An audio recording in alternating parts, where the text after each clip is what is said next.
টানা তৃতীয়বারের মতো ভারতের প্রধানমন্ত্রী হিসেবে শপথ নিয়ে জওহরলাল নেহরুর রেকর্ড ছুঁয়ে ফেলেছেন নরেন্দ্র দামোদর দাস মোদি। নতুন মন্ত্রিসভায় আরও ৭১ জন সদস্য শপথ নিয়েছেন। বিজেপির নেতৃত্বে এনডিএ জোট ফের ক্ষমতায় আসার পর ব্যাপক জমকালো আয়োজনে হয় মোদির শপথ অনুষ্ঠান। অনুষ্ঠানে অংশ নেন প্রাধান্য দেয়া প্রতিবেশী দেশগুলো সহ ৭টি দেশের রাষ্ট্র ও সরকার প্রধান এবং তাদের প্রতিনিধিরা। এছাড়াও বিশিষ্ট ব্যক্তি, শিল্পপতি, চলচ্চিত্র তারকাসহ বিভিন্ন শ্রেণী পেশার প্রায় ৮,০০০ অতিথিকে আমন্ত্রিত করে আনা হয় দিল্লির রাষ্ট্রপতি ভবন রাইসিনা হিলে।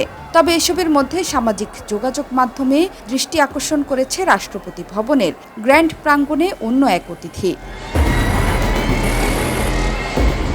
আজ তাক টিভির এক প্রতিবেদনে বলা হয়েছে, অনুষ্ঠানের একটি ছোট ভিডিও ক্লিপ ভাইরাল হয়েছে, যেখানে ইন্টারনেট ব্যবহারকারীরা তাদের তীক্ষ্ণ চোখ দিয়ে একটি প্রাণীকে রাষ্ট্রপতি ভবনের করিডোরে ঘোরাফেরা করতে দেখেছেন।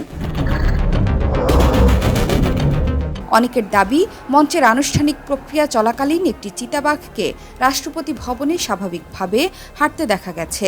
বিজেপি সাংসদ দুর্গা দাস যখন মঞ্চে অফিসিয়াল প্রক্রিয়া চালাচ্ছিলেন তখন এই ঘটনা ঘটে। তবে এটি কি চিতাবাঘ, না সাধারণ বিড়াল, নাকি একটি কুকুর? ব্যাপকভাবে শেয়ার হওয়া ওই ভিডিওতে এই প্রশ্ন তুলেছেন বেশ কয়েকজন ব্যবহারকারী। একজন মন্তব্য করেছেন, এটি যদি একটি বিড়াল হয় তাহলে ঠিক আছে, আর যদি এটি চিতাবাঘ হয় তাহলে রক্ষীরা কি করছে? এই লঙ্ঘন, তাও রাষ্ট্রপতি ভবনে।